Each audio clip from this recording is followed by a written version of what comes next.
आप देख रहे हैं आज तक। मैं हूं आपके साथ नवजोत रंधावा। सुबह सुबह में आपका एक बार फिर स्वागत है। गैंगस्टर विकास दुबे की तलाश में यूपी पुलिस जगह जगह पर खाक छान रही है, लेकिन अभी तक विकास दुबे का कोई भी सुराग पुलिस के हाथ नहीं लगा है। राजस्थान तक विकास दुबे की तलाश तेज कर दी गई है। इसके साथ ही नोएडा के फिल्म सिटी में भी पुलिस ने चौकसी बढ़ा दी है। वहीं कानपुर रेंज के आईजी ने चौबेपुर थाना स्टाफ के खिलाफ जांच के आदेश दे दिए हैं और सभी पुलिस कर्मियों को लाइन हाजिर किया है। पुलिस पहले ही इस गैंग की कमर तोड़ चुकी है। एक गुर्गा मारा जा चुका है, 3 गिरफ्तार हो चुके हैं और बारी अब विकास दुबे की है, जो कि शहर शहर भागा फिर रहा है। और इस बीच एक और बड़ी खबर, विकास दुबे का एक और करीबी मारा गया है, यह भी खबर आ रही है। कल 3 लोगों को गिरफ्तार किया था। अमर दुबे, विकास दुबे का जो राइट हैंड था, उसको मार गिराया था और अब खबर ये आ रही है कि एक और करीबी विकास दुबे का वो भी मार गिराया गया है। प्रभात मिश्रा पुलिस से भागने की कोशिश कर रहा था, लेकिन पुलिस ने उसको मार गिराया है। शिवेंद्र इस वक्त हमारे साथ जुड़ चुके हैं। शिवेंद्र, क्या अपडेट है? एक और करीबी मारा गया विकास दुबे का। देखिए, इस मामले में प्रभात मिश्रा जो कि फरीदाबाद से पकड़ा था पुलिस से एसटीएफ ने और उसको कानपुर लाया जा रहा था, उसको मार गिराया गया है। बताया जा रहा है कि जब उसको लाया जा रहा था तो कानपुर के पास पहुंचने से पहले वो भागने की कोशिश कर रहा था वैन से। तो उसकी गाड़ी पंचर हो गई थी, गाड़ी रोकी गई थी, उसी दौरान वो भागने की कोशिश कर रहा था, तब फायरिंग हुई है और इसी फायरिंग में उसको गोली लगी और उसके बाद मौत हुई है। इसके अलावा भी एक और बदमाश जिसको बताया जा रहा है इसी मामले में शामिल था, उसको इटावा में बब्बन नाम का आदमी है, उसको भी मारा गया है। हालांकि प्रभात मिश्र से बहुत ज्यादा जानकारियां मिल सकती थी क्योंकि प्रभात लगातार विकास दुबे के साथ में था और जिस वक्त विकास दुबे सीसीटीवी फुटेज में देखा गया उस वक्त प्रभात और अंकुर को पकड़ा गया था इस सिलसिले में। तो प्रभात को लेकर के कानपुर पुलिस आ रही थी, लेकिन इसी बीच में रास्ते में इस तरह की घटना हुई और उसके बाद प्रभात को मारा गया है। इस मामले में जो बब्बन मारा गया है वो भी घटना में शामिल था और वो इटावा में छुपा हुआ था। इटावा में वहां पर एक टीम रेड कर रही थी, इलेक्ट्रॉनिक सर्विलांस से उसके बारे में पता चला था और उसको भी इटावा में मार गिराया गया है। शिवेन, बहुत बड़ी खबर है क्योंकि देखिए कल ही गिरफ्तारी हुई थी और प्रभात वही शख्स था जो उसी दिन से विकास दुबे को लेकर जगह जगह जा रहा था और सेक्टर 87 फरीदाबाद में वही लेकर आया था। फिर उसके बाद फरीदाबाद के होटल में भी वही लेकर गया था, अंकुर से भी उसी ने मिलवाया था। यानी बहुत सारी जानकारियां प्रभात से मिल सकती थी। देखिए, बेहद पूरे मामले में, लेकिन एक बात और भी तय है कि इस मामले में बिल्कुल साफ सख्त निर्देश है यूपी सीएम योगी आदित्यनाथ की तरफ से कि किसी भी सूरत में कोई अपराधी बचना नहीं चाहिए और शायद इस संदेश को बहुत ही गंभीरता से यूपी पुलिस ने भी लिया है क्योंकि प्रभात एक ऐसी कड़ी था जिसके जरिए न सिर्फ विकास आगे मदद ले रहा था बल्कि आगे पुलिस जो अपनी जांच कर रही थी उसमें प्रभात की मदद ले रही थी। कई गेस्ट हाउसेज और होटल में छापेमारी करने के लिए भी प्रभात का सहारा लिया गया था और प्रभात के साथ गई थी और उसके बाद इसको कानपुर लाया जा रहा था ताकि और लोगों की पहचान हो सके, वहाँ रेड डाली जा सके और सबूत इकट्ठा किया जा सके। और रास्ते में जब ये पुलिस टीम लेकर के आ रही थी तो उस दौरान वो उसने वैन से निकल के भागने की कोशिश की क्योंकि अधिकारियों का कहना है कि गाड़ी पंचर हुई थी और गाड़ी को रोका गया था और उसी दौरान उसने भागने की कोशिश की जब ये घटना हुई है जिसमें कि मुठभेड़ में ये मारा गया है। बब्बन जो कि इटावा में मारा गया, शिवेंद्र, उसके बारे में क्या अपडेट दे पाएंगे? देखिए, बब्बन भी विकास दुबे का पुराना जानने वाला था और घटना की रात को फोन करके बुलाया गया था और बब्बन लगातार संपर्क में था और दूसरे लोगों के, बब्बन का विकास से संपर्क नहीं था इस दौरान जब घटना के बाद से फरार हुआ था, लेकिन और दूसरे लोगों से संपर्क था और उन लोगों के हाइड आउट के बारे में उसको आइडिया था, इसलिए पुलिस उसकी चेस कर रही थी क्योंकि मैं रोक रही हूँ आपको जरा। मोहित अग्रवाल कानपुर आईजी शिवेंद्र इस वक्त हमारे साथ जुड़ चुके हैं, उनसे बात करते हैं। मोहित जी, आपसे सबसे पहले जानना चाहेंगे क्या कुछ घटनाक्रम हुआ, क्योंकि काफी जानकारियां प्रभात से मिल सकती थी।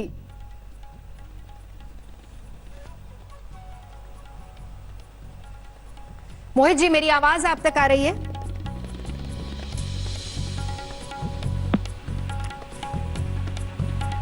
मोहित जी, मेरी आवाज आप तक आ रही है?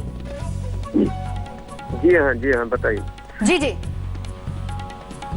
मोहित जी, जानना चाहेंगे आपको जी, मोहित जी जानना चाहेंगे क्या कुछ घटनाक्रम हुआ प्रभात को, क्योंकि लेकर जाया जा रहा था और उसके बाद जो खबर आई है कि उसने भागने की कोशिश की।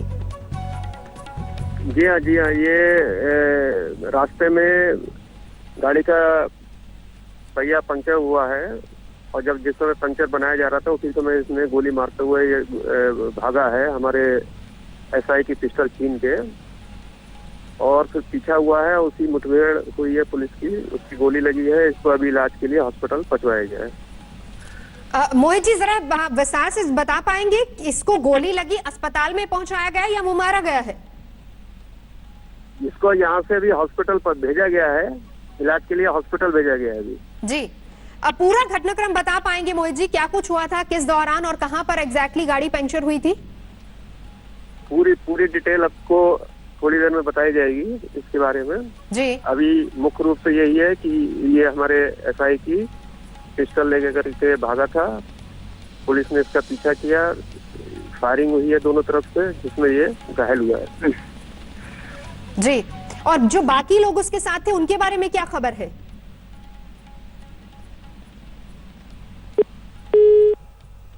आईजी कानपुर रेंज मोहित अग्रवाल जिनसे हम बात कर रहे थे, एक चीज जो उन्होंने क्लियर की है, शिवेंद्र अगर आप हमारे साथ हैं तो जरा बताइए, क्योंकि मोहित अग्रवाल ये हमें बता रहे थे कि उसको गोली मारी गई है, अस्पताल में भर्ती अभी उसको करवाया गया है क्योंकि पिस्टल लेकर भाग रहा था। जी शिवेंद्र। देखिए, पूरा घटनाक्रम ये है कि उसको कानपुर लाया जा रहा था क्योंकि फरीदाबाद में उसको पकड़ा गया था, वहां यूपीएससी अपने ठीक से पूछताछ नहीं कर पाए थे। हालांकि उसके जरिए तमाम जगहों पर रेड करने की कोशिश की थी जिससे विकास दुबे के हाइड आउट का पता लग सके। विकास दुबे साथ में था और ये बेहद अहम कड़ी था, लेकिन जब कानपुर लाया जा रहा था तो इस मकसद से लाया जा रहा था कि ताकि वो घटनास्थल पर और बाकी दूसरे साथियों के बारे में पता कर सके। हालांकि पुलिस ने शुरुआती पूछताछ उससे की थी, तो लेकिन उसका कानपुर लाया जाना बेहद अहम था, इसी वजह से उसको लाया जा रहा था। इसी बीच बताया जा रहा है कि जिस वैन में उसको बंद करके लाया जा रहा था, वो वैन पंचर हो गई, वहां पर गाड़ी रोकी गई और जो पुलिस का कहना है उसके मुताबिक उसने एक सब इंस्पेक्टर की पिस्टल छीन करके भागने की कोशिश की, इसी में उसको गोली मारी गई और गोली लगने के बाद तो सीएचसी जो कानपुर में सीएचसी है, हॉस्पिटल है, उसको वहां पर ले जाया गया जहां पर उसको मृत घोषित कर दिया गया है। हालांकि ये अभी आईजी साहब जो बता रहे थे कि वो घायल है, लेकिन हमारे सूत्रों के मुताबिक उसकी मौत हो चुकी है और उसको एनकाउंटर में ही मारा गया है। इसके अलावा उसका एक और साथी, इस पूरे ग्रुप का एक साथी जो कि उस दिन घटना के दौरान मौजूद था, वो बब्बन नाम का आदमी इटावा में मारा गया है। उसके बारे में अभी शुरुआती जानकारी इतनी है कि उसको इलेक्ट्रॉनिक सर्विलांस से टीमें चेस कर रही थी और वो भी एक अहम कड़ी था जो कि बाकी लोगों के साथ संपर्क में था। विकास दुबे से संपर्क बीच नहीं था, लेकिन बाकी लोगों के साथ संपर्क में था और वो मिलता तो उससे भी जानकारी मिलती, लेकिन उसको भी मारा गया। क्योंकि जानकारियां इकट्ठा करना बेहद जरूरी था। कल ही गिरफ्तारी हुई थी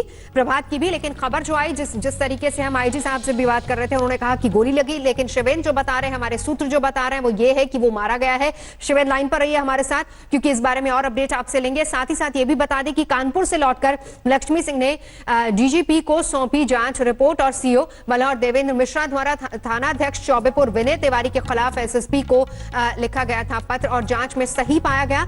लक्ष्मी सिंह ने अपनी रिपोर्ट में लिखा है कि जांच पड़ताल और सीओ के कार्यालय के स्टाफ से पूछताछ की तो पता चला कि सीओ द्वारा एसएसपी को लिखा गया पत्र बिल्कुल असली था और सीओ के कंप्यूटर में यह पत्र मौजूद पाया गया है और इस पत्र को कार्यालय में तैनात एक महिला सिपाही ने टाइप किया था।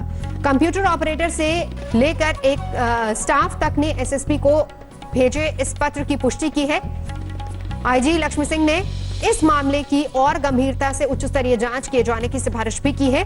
अब जांच में यह पत्र सही पाया गया और इस बात की जांच होनी चाहिए कि एसएसपी ऑफिस से इस पत्र को किसने गायब किया था। यह भी एक बहुत इंपॉर्टेंट है क्योंकि लेटर लिखा जाता है और वो गायब हो जाता है। शिवेंद्र, देखिए, ये भी बहुत अहम बात है क्योंकि लगातार सीओ नक्सल शिकायत कर रहे थे पुलिस के बिहेवियर के बारे में और बल्कि विकास दुबे के साथ नेक्सस के बारे में, और जो एसएसपी इस वक्त थे आनंद देव, उन पर आरोप लग रहे थे कि वो किसी भी शिकायत पर ध्यान नहीं दे रहे थे और ये वही सीओ हैं जो कि इस पूरे मामले में शहीद हुए। उन्होंने बहुत साफ तौर पर विनय तिवारी के बारे में लिखा था और बताया था कि वो कई मामलों में गलत कर रहे हैं और उसमें धाराएं बदल करके लोगों को फायदा दे रहे हैं, अपराधियों को फायदा दे रहे हैं, कई मामलों में छोड़ा जा रहा है। ये सब शिकायतें कई बार की, एक शिकायत नहीं बल्कि कई पत्र लिखे गए और उस वक्त आईजी कानपुर रेंज ही शुरुआत में जांच कर रहे थे, लेकिन बाद में इसकी जांच लक्ष्मी सिंह जो कि आईजी रेंज लखनऊ है उनको जांच दी गई और उन्होंने बाकायदा तमाम कंप्यूटर और ऑफिस और दस्तावेज खंगाले थे, जिसके बाद सरकार ने फौरन ही उनसे रिपोर्ट मांगी थी और उस रिपोर्ट के आधार पर ये पाया गया है कि जो सीओ ने चिट्ठी लिखी थी उसमें लगाए गए सभी आरोप सही थे, बल्कि वो चिट्ठी जिसके बारे में कहा जा रहा था कि उसका रिकॉर्ड नहीं है, वो चिट्ठी भी मूल रूप से सीओ के कंप्यूटर में प्राप्त हुई। इसका मतलब साफ था कि उन्होंने चिट्ठी लिखी और उनकी ये जो शिकायत थी वो जेन्युइन थी। तो इसी सब के आधार पर ये रिपोर्ट दी गई है और बहुत मुमकिन है कि अब इस पूरे मामले में आनंद देव भी और ज्यादा मुश्किल में आए, क्योंकि उस वक्त जब आनंद देव यहाँ पर एसएसपी थे तो उन पर लगातार आरोप लग रहे थे कि यहाँ पर रहते हुए उन्होंने न सिर्फ एसओ को थप्पड़ कर रखा था, बल्कि और तमाम ऐसे आपराधिक गतिविधियां हो रही थी जिस पर वो आंख बंद के बैठे हुए थे। तो ये बेहद अहम कड़ी है और इसकी वजह से बहुत जरूरी है कि इस जांच में उनका नाम भी अब शामिल हो। हालांकि आनंद देव को ट्रांसफर किया गया है, उनको पीएससी भेजा गया है। इससे पहले वो एसटीएफ में यहीं पर थे और इस पूरे मामले में जुड़े हुए थे, लेकिन पीएससी भेजा गया है। तो उसके बाद अब क्या आगे होता है ये देखने की बात है। शिवेंद्र, नजर बनाए रखिए, हम लौटेंगे आपके पास तमाम अपडेट्स के लिए। शिवेंद्र हमारे सहयोगी जानकारी दे रहे थे। अब सवाल बड़ा ये है कि उस जमीन निकल गई या फिर आसमान खा गया। सबसे बड़े सूबे की पुलिस ने पूरी ताकत झोंक दी है, लेकिन फिर भी गैंगस्टर विकास दुबे का अब तक कुछ पता नहीं चल पाया है। और इस बीच हैरान करने वाली खबर यह है कि विकास दुबे 2-3 दिनों तक मौका वारदात से चंद किलोमीटर की दूरी पर ही छिपा हुआ था, लेकिन पुलिस को इसकी भनक तक नहीं लगी।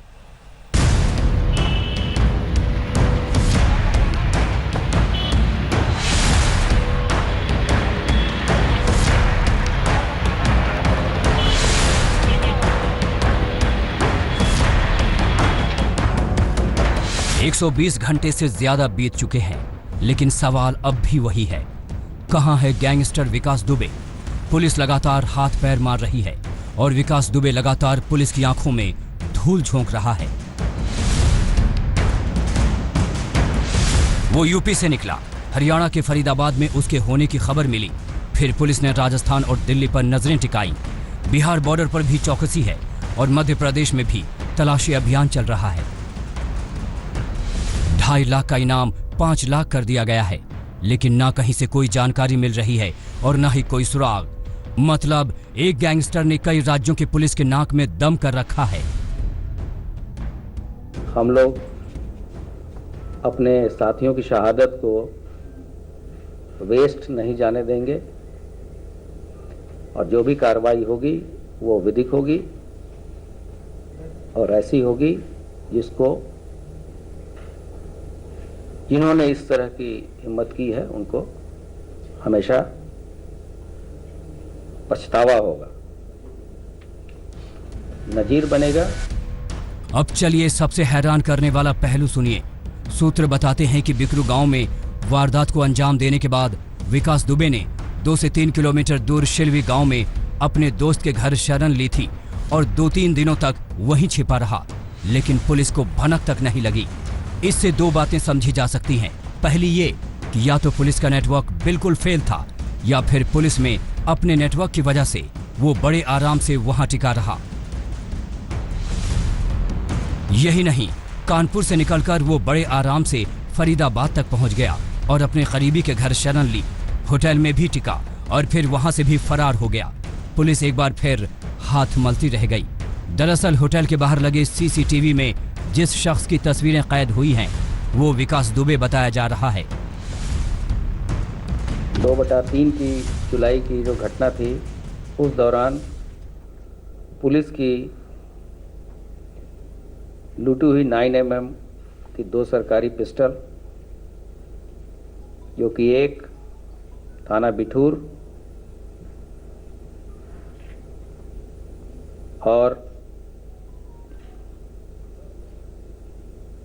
की थी,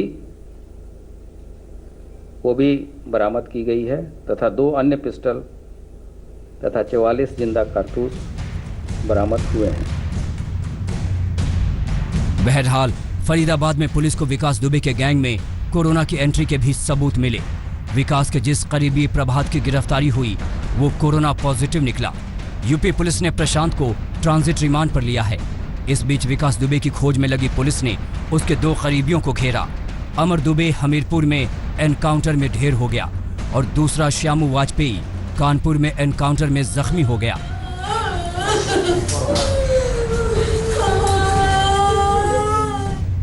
उधर विकास दुबे के भेदिया का काम करने वाले चौबेपुर के एसओ विनय तिवारी और एक दूसरे स्टाफ को गिरफ्तार कर लिया गया है।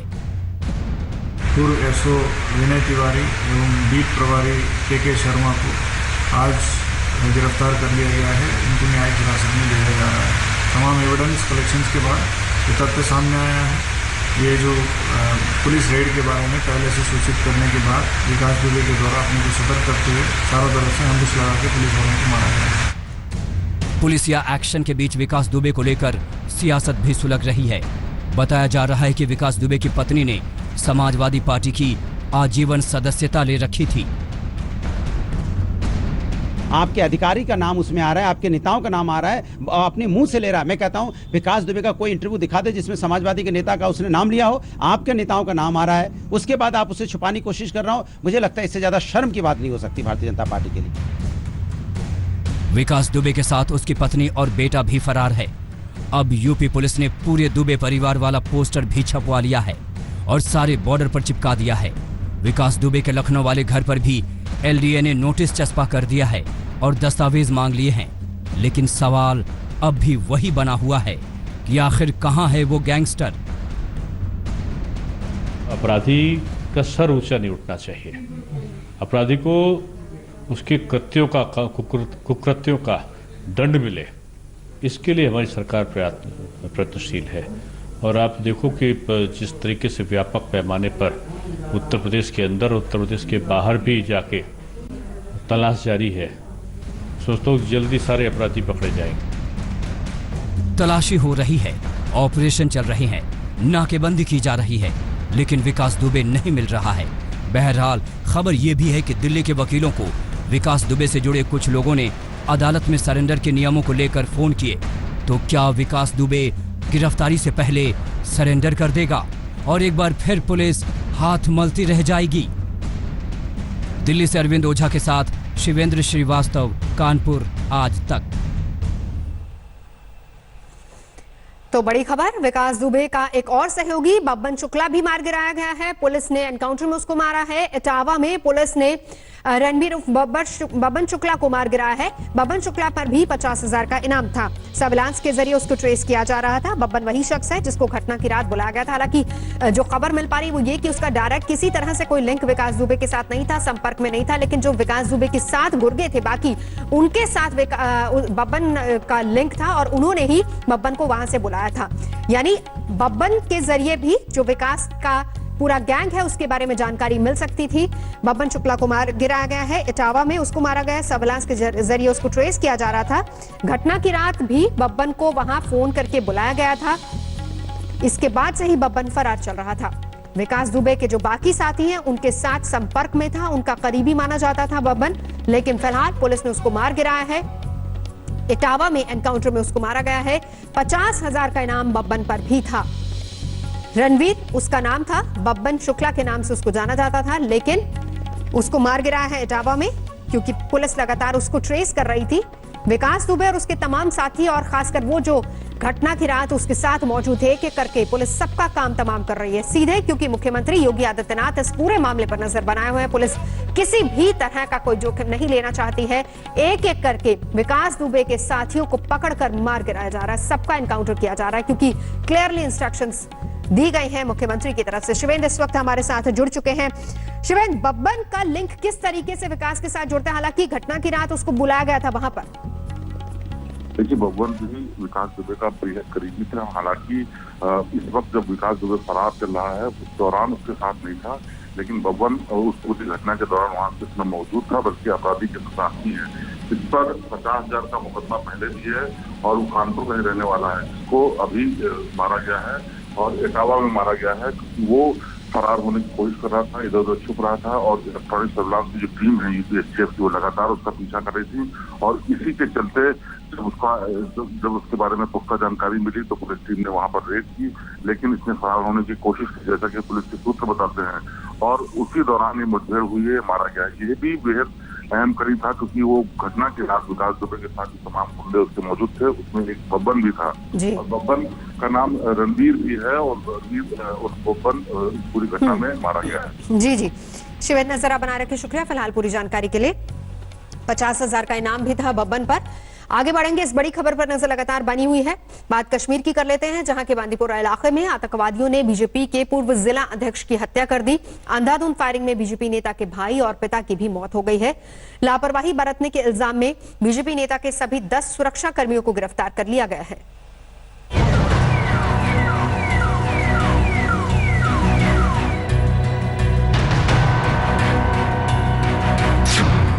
कश्मीर में बौखलाए आतंकवादियों का हमला, बीजेपी नेता के परिवार पर बरसाई गोलियां, सुरक्षा में चूक, 10 सुरक्षाकर्मी गिरफ्तार। कश्मीर में हाल के महीनों में सेना और पुलिस के हाथों लगातार मारे जा रहे आतंकी संगठनों ने बुधवार को बांदीपुरा में बीजेपी नेता को निशाना बनाया। यहां पुलिस थाने के करीब बीजेपी के पूर्व जिला अध्यक्ष वसीम बारी और उनके परिवार पर आतंकियों ने गोलियों की बौछार कर दी। इस जघन्य हमले में वसीम बारी के अलावा उसके पिता बशीर अहमद और भाई उमर बशीर की भी मौत हो गई। ये हमला बारी की दुकान के बाहर रात 9 बजे किया गया। जम्मू कश्मीर के आईजी विजय कुमार ने भी माना कि ये सुरक्षा में बड़ी चूक है, क्योंकि बारी को 10 सुरक्षाकर्मी दिए गए थे, लेकिन हमले के वक्त कोई उनके पास नहीं था। सभी 10 सुरक्षाकर्मियों को गिरफ्तार कर लिया गया है। इस बड़े सियासी हमले के बाद बीजेपी के कश्मीर से लेकर दिल्ली तक के सभी बड़े नेताओं ने गुस्सा जताया। यहां तक कि पीएम ने भी कैबिनेट मंत्री जितेंद्र सिंह से घटना के बारे में जानकारी ली। बीजेपी अध्यक्ष जेपी नड्डा ने भी ट्वीट करके कहा, ये पार्टी के लिए बड़ा नुकसान है। दुख की घड़ी में पार्टी उनके परिवार के साथ है। मैं भरोसा देता हूं कि उनका बलिदान व्यर्थ नहीं जाएगा। वो ये न समझें कि उनकी हत्या से ये मूवमेंट रुकने वाली है या इस उनके बलिदान से कोई कश्मीर में मिलिटेंसी के खिलाफ कोई डर पैदा होगा। ऐसा नहीं, वो देश के लिए बलिदान हुए, भारत माता के लिए बलिदान हुए, तिरंगे के लिए बलिदान हुए हैं और विपरीत परिस्थितियों में काम करते हुए जो उनकी बलिदान है वो व्यर्थ नहीं जाएगा। पूर्व सीएम उमर अब्दुल्ला ने भी बीजेपी नेता की हत्या पर दुख जताया। कश्मीर में जाहिर तौर पर आतंकवादी पूरी तरह बौखला गए हैं। हाल के महीनों में लश्कर और हिजबुल के कई टॉप कमांडरों को सुरक्षा बलों ने ढेर किया है। ये हमला आतंकवादियों की हताशा को दिखाता है। अशरफ वानी, श्रीनगर, आज तक। और फिलहाल यहाँ रुकेंगे एक ब्रेक के लिए। खबरों का सिलसिला जारी है, आप देखते रहिए आज तक। नमस्कार, मैं हूं अंजना ओम कश्यप। हमें उम्मीद है ये वीडियो आपको पसंद आया होगा। लेटेस्ट खबरों के लिए यूं ही देखते रहिए आज तक और इस वीडियो के पसंद आने पर लाइक, शेयर एंड सब्सक्राइब करना ना भूलें।